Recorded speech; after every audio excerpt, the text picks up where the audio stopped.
Friends, എല്ലാവർക്കും മഹാലക്ഷ്മി സീരിയലിൻ്റെ വരാൻ പോകുന്ന എപ്പിസോഡിൻ്റെ റിവ്യൂയിലേക്ക് സ്വാഗതം. അങ്ങനെ 18-ാം തീയതിയോടുകൂടി മഹാലക്ഷ്മിയെ കൊല്ലാനുള്ള പദ്ധതി ആസൂത്രണം ചെയ്യാണ് കരുണയും മുത്തശ്ശിയും ചേർന്ന്. ആണുങ്ങളെപ്പോലെ ഞങ്ങൾക്കൊരിക്കലും മണ്ടത്തരം പറ്റില്ല. ആ വൈദ്യൻ തന്ന പച്ചമരുന്ന് ശരീരത്തിൽ ചെല്ലുന്നതോടുകൂടി അവൾ 1-2 ദിവസം അവൾക്ക് കുഴപ്പമൊന്നും ഉണ്ടാവില്ല. പക്ഷേ 2 ദിവസം കഴിഞ്ഞാൽ ഛർദിയും വയറ്റിൽ ഉരുണ്ട് കയറ്റമൊക്കെ ഉണ്ടാകും. ഹോസ്പിറ്റലിൽ പോയാലും പ്രയോജനമൊന്നും ഉണ്ടാവില്ല എന്ന് മുത്തശ്ശി പറയുന്നുണ്ട്. കരുണയുടെ ഈ പ്ലാനിങ്ങിൽ ഉണ്ണിക്ക് വല്ലാത്ത ആശങ്കയുണ്ട്. കാരണം ഇതുവരെ അവർ വിചാരിച്ച കാര്യങ്ങളൊന്നും നടന്നിട്ടില്ല. മാത്രമല്ല അതെല്ലാം അവർക്ക് തന്നെ തിരിച്ചടിയായിട്ട് വന്നിട്ടുണ്ട്. കുഞ്ഞ് ജനിക്കുന്നത് വരെയെങ്കിലും നീ സ്വസ്ഥമായിട്ട് ഇരിക്കുക കരുണ എന്നെല്ലാം ഉണ്ണി പറഞ്ഞു കൊടുക്കുന്നുണ്ടെങ്കിലും കരുണ അതൊന്നും കേൾക്കാനായിട്ട് കൂട്ടാക്കുന്നില്ല. മഹാലക്ഷ്മിയോടുള്ള അടങ്ങാത്ത അസൂയയും പകയും കൊണ്ട് മനസ്സ് നിറഞ്ഞിരിക്കുകയാണ് കരുണയുടെ. മഹാലക്ഷ്മിക്ക് വിവാഹശേഷം കിട്ടിയിരിക്കുന്ന ഈ സൗഭാഗ്യങ്ങളെല്ലാം കരുണയ്ക്ക് സഹിക്കാൻ കഴിയുന്നതിലും അപ്പുറമാണ്. അതുകൊണ്ട് തന്നെ 18-ാം തീയതി അമ്മയുടെ പിറന്നാൾ ദിവസം മഹാലക്ഷ്മിയെ മുകളിലേക്ക് പറഞ്ഞു വിടാൻ തന്നെ കരുണ ഉറച്ച തീരുമാനം എടുക്കുന്നുണ്ട്. അങ്ങനെ പിറന്നാൾ ദിവസം കണ്ണനെയും കൂട്ടിക്കൊണ്ട് മഹാലക്ഷ്മി രാവിലെ തന്നെ അഗസ്ത്യകൂടത്തിൽ നിന്ന് നേരെ സ്വന്തം വീട്ടിലെത്തുന്നു. കുറേ കാലത്തിന് ശേഷം കണ്ണനെയും മഹാലക്ഷ്മിയും ഒരുമിച്ച് കാണുന്നത് മോഹിനിക്ക് വളരെയധികം സന്തോഷമാകുന്നുണ്ട്. മുത്തശ്ശിയും പ്രതാപനും ആണെങ്കിൽ ഇന്നത്തോടെ ഇവളുടെ മുഖത്ത് ഈ സന്തോഷം ഉണ്ടാകൂ. നാളെ അവളുടെ വെള്ള പുതപ്പിച്ച ശരീരമായിരിക്കും കമലേശ്വരം തറവാട്ടിൽ കിടത്താൻ പോകുന്നത് എന്നെല്ലാം അവരിങ്ങനെ അടക്കം പറഞ്ഞ് ചിരിക്കുന്നുണ്ട്. അങ്ങനെ മോഹിനിയാണെങ്കിൽ മഹാലക്ഷ്മിയെയും കണ്ണനെയും ഒരുമിച്ച് കണ്ട ഇങ്ങനെ സന്തോഷത്തിൽ വളരെ സ്നേഹത്തോടെ പെരുമാറുകയൊക്കെ ചെയ്യുന്നുണ്ട്. അപ്പോൾ പ്രതാപനും മുത്തശ്ശിക്കും കരുണയ്ക്കും ഉണ്ണിക്കാണെങ്കിൽ അതൊട്ടും ഇഷ്ടപ്പെടുന്നില്ല. ശേഷം എങ്ങനെയുണ്ട് കണ്ണ, തോമസ് വൈദ്യൻ്റെ ഹോസ്പിറ്റലിൽ ചെന്ന് കിടന്നിട്ട് നിന്റെ കാലിന് അലക്കം വല്ലതും വെച്ചോ എന്നെല്ലാം പ്രതാപൻ ഇങ്ങനെ കളിയാക്കി കൊണ്ട് ചോദിക്കുമ്പോൾ മഹാലക്ഷ്മി പറയുന്നുണ്ട്, കണ്ണേട്ടൻ്റെ കാലുകൾക്ക് ചലനശേഷി കിട്ടിയിട്ടില്ല എന്ന് കേൾക്കാൻ വേണ്ടിയിട്ടല്ലേ കരുണയുടെ അച്ഛൻ അങ്ങനെ ചോദിച്ചത്. കണ്ണേട്ടൻ്റെ വലതുകാൽ ചെറുതായിട്ട് ചലിക്കാൻ തുടങ്ങി. പിന്നെ ചികിത്സ കൊണ്ട് കാര്യമായിട്ടുള്ള പുരോഗതി ഉണ്ടായിട്ടില്ല എന്ന് മഹാലക്ഷ്മി പറയുന്നത് കേട്ട് സന്തോഷമാകുന്നുണ്ട് പ്രതാപനും മുത്തശ്ശിക്കും. കരുണയാണെങ്കിൽ കണ്ണൻ്റെ ഇടത് കാലിലേക്ക് തന്നെ ഉറ്റുനോക്കിക്കൊണ്ട് നിൽക്കുന്നുണ്ട് കേട്ടോ.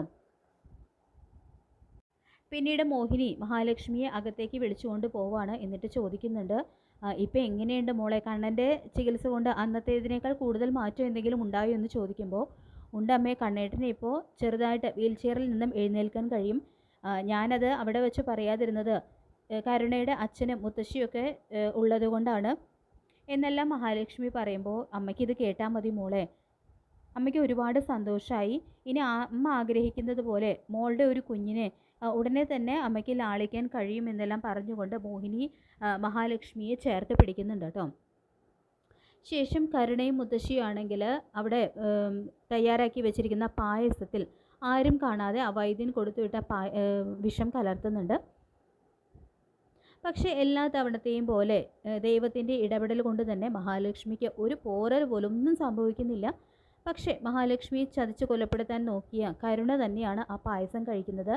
പക്ഷെ തൽക്കാലം കരുണയോ മുത്തശ്ശിയോ പ്രതാപനോ ഉണ്ണിയോ ശത്രുക്കൾ ആരും തന്നെ ആ ഒരു കാര്യം അറിയുന്നില്ല കേട്ടോ.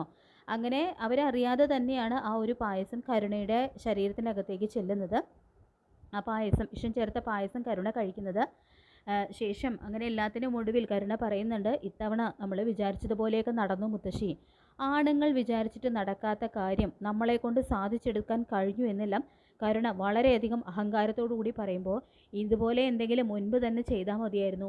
ഇനി 2 ദിവസത്തിന് ശേഷം കമലേശ്വരത്ത് നടക്കാൻ പോകുന്ന കാര്യങ്ങളൊക്കെ ആലോചിച്ചിട്ട് എനിക്ക് ദേഹാസകലം കുളിരു കോരുന്നു എന്നെല്ലാം പറഞ്ഞുകൊണ്ട് മുത്തശ്ശിയും കരുണയും പ്രതാപനും ഉണ്ണിയൊക്കെ ചേർന്ന് ഭയങ്കരമായിട്ട് മതിമറന്ന് സന്തോഷിക്കുന്നുണ്ട് കേട്ടോ.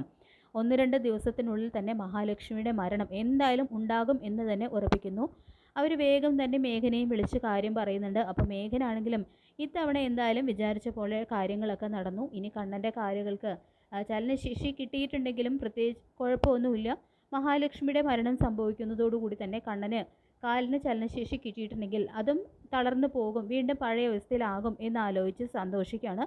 അങ്ങനെ കൈവിട്ട് പോയ കാര്യങ്ങളെല്ലാം ഒന്നൊന്നായിട്ട് തിരിച്ചു പിടിക്കാം എന്നുള്ളൊരു കണക്കുകൂട്ടലിലാണ് കേട്ടോ മേഘനും. അങ്ങനെ എല്ലാവരും മതിമറന്ന് സന്തോഷിച്ച് നിൽക്കുന്ന ആ ഒരു സമയത്താണ് കരുണയ്ക്ക് അത് സംഭവിക്കുന്നത്. അതായത് വൈദ്യൻ പറഞ്ഞ ആ ലക്ഷണങ്ങളൊക്കെ കരുണയ്ക്കാണ് ഉണ്ടാവുന്നത്. ഛർദിയും മനം പുരട്ടലൊക്കെ ഉണ്ടാവുന്നുണ്ട്.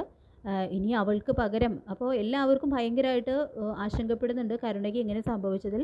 ഇനി അവൾക്ക് പകരം കരുണയായിരിക്കും ആ പായസം കഴിച്ചിട്ടുണ്ടാകുക എന്ന് ഒരു സമയം അവർക്ക് തോന്നിപ്പോകുന്നുണ്ട്. അപ്പോൾ ഉണ്ണിയാണെങ്കിൽ വേഗം തന്നെ കരുണയെ ഹോസ്പിറ്റലിൽ എത്തിക്കുന്നുണ്ട്. അപ്പോൾ ഹോസ്പിറ്റലിൽ ചെല്ലുന്നതും പരിശോധനയിൽ നിന്ന് ബ്ലഡ് ടെസ്റ്റ് ചെയ്തതിൽ നിന്ന് കരുണയുടെ ഉള്ളിൽ മാരകമായിട്ടുള്ള വിഷം ചെന്നിട്ടുണ്ട് എന്നും മാത്രമല്ല അഹങ്കാരിയായിട്ടുള്ള കരുണയുടെ സ്വന്തം ചേച്ചിയെ തന്നെ കൊലപ്പെടുത്താൻ നോക്കിയതിനുള്ള ശിക്ഷ എന്ന പോലെ സ്വന്തം കുഞ്ഞ് തന്നെ കരുണയ്ക്ക് നഷ്ടപ്പെടുകയാണ് ചെയ്യുന്നത്. കണ്ണനും മഹാലക്ഷ്മിക്കും ആണെങ്കിൽ എന്താണ് സംഭവിക്കുന്നത് എന്നൊന്നും മനസ്സിലാവുന്നില്ല. കരുണയ്ക്ക് എന്താണ് പെട്ടെന്ന് ഇങ്ങനെ സംഭവിച്ചത്, അവളുടെ കുഞ്ഞ് നഷ്ടപ്പെടാൻ കാരണം അവർക്കും വളരെയധികം വിഷമാവുന്നുണ്ട്. പിന്നീടാണ് കരുണയുടെ ശരീരത്തിൽ മാരകമായിട്ടുള്ള വിഷം ചെന്നിട്ടുണ്ട് എന്നുള്ള കാര്യം അവരും മനസ്സിലാക്കുന്നത്. അപ്പോൾ അതോടുകൂടി തന്നെ കണ്ണനൊരു സംശയം തോന്നുന്നുണ്ട്. ഇനി ഇത് മഹാലക്ഷ്മിക്ക് വേണ്ടി ഒരുക്കിയിരുന്ന കെണിയിൽ കരുണ ചെന്ന് പെട്ടത് തന്നെയാണോ എന്നുള്ളൊരു സംശയം തോന്നുന്നുണ്ട് കേട്ടോ. അങ്ങനെ മാർക്കോയോടും തൻ്റെ സംശയം കണ്ണൻ അറിയിക്കുന്നു. അങ്ങനെ മാർക്കോയ്ക്കും ആ ഒരു സംശയം ബലപ്പെടുകയാണ്. ഒടുവിൽ മാർക്കോയുടെ അന്വേഷണത്തിൽ നിന്നും ആ ലാട വൈദ്യനെ കൈയോടെ തന്നെ പിടികൂടുന്നുണ്ട്. മാർക്കോയുടെ കയ്യിൽ നിന്നും കണക്കിന് കിട്ടുന്നതും അയാൾ മണി പോലെ എല്ലാ സത്യങ്ങളും തുറന്നു പറയുകയാണ്. അതായത് മുത്തശ്ശിയും കരുണയും കൂടിയിട്ട് തന്നെ കണ്ടുവന്ന കാര്യങ്ങളും അവർക്ക് മഹാലക്ഷ്മിയെ കൊല്ലാൻ വേണ്ടിയിട്ട് മരുന്ന് കൊടുത്തു വിട്ട കാര്യങ്ങളെല്ലാം അയാൾ തത്ത പറയുന്നത് പോലെ മാർക്കോയോട് തുറന്നു പറയുന്നുണ്ട്.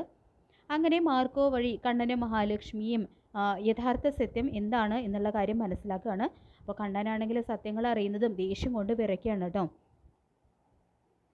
ഇനി മഹിക്കെതിരെ ഒരു ചെറുവിരൽ പോലും അനക്കാനായിട്ട് തൻ്റെ വീട്ടുകാരോ എൻ്റെ വീട്ടിലുള്ളവരോ ധൈര്യം കാണിക്കരുത് എന്ന് പറഞ്ഞുകൊണ്ട് പ്രതാപനും കരുണയ്ക്കും മുത്തശ്ശിക്കും എതിരെ പോലീസിൽ കംപ്ലൈൻറ്റ് കൊടുക്കുന്നുണ്ട്. കാരണം ഇത്തവണ മഹിയെ കൊല്ലാൻ നോക്കിയൊരു കാര്യം വെറുതെ വിടാനായിട്ട് കണ്ണൻ ഉദ്ദേശിക്കുന്നില്ല. അങ്ങനെ പോലീസ് കംപ്ലൈൻറ്റ് കൊടുക്കുന്നു. കണ്ണൻ്റെ പരാതിയിൽ എല്ലാ തെളിവുകളോടും കൂടി പ്രതാപനെയും കരുണയും മുത്തശ്ശിയെയും പോലീസ് അറസ്റ്റ് ചെയ്ത് കൊണ്ടുപോവുകയാണ് കേട്ടോ ചെയ്യുന്നത്. അങ്ങനെ മഹാലക്ഷ്മിയെ ചതിച്ച് കൊലപ്പെടുത്താൻ നോക്കി അവസാനം കരുണയ്ക്ക് കുഞ്ഞിനെ നഷ്ടപ്പെടുക മാത്രമല്ല കൊലപാതക കുറ്റം ചുമത്തി ജയിലിൽ കിടക്കേണ്ട അവസ്ഥയും ഉണ്ടാകുന്നുണ്ട്. അങ്ങനെ മഹാലക്ഷ്മി സീരിയലിൻ്റെ വരാൻ പോകുന്ന ഈ ഭാഗങ്ങൾക്കായിട്ട് നമുക്ക് കാത്തിരിക്കാം. ഈ റിവ്യൂ ഇഷ്ടപ്പെട്ടെങ്കിൽ ലൈക്ക് ചെയ്യുക, ചാനൽ കൂടി ഒന്ന് സബ്സ്ക്രൈബ് ചെയ്ത് സപ്പോർട്ട് ചെയ്യുക. താങ്ക്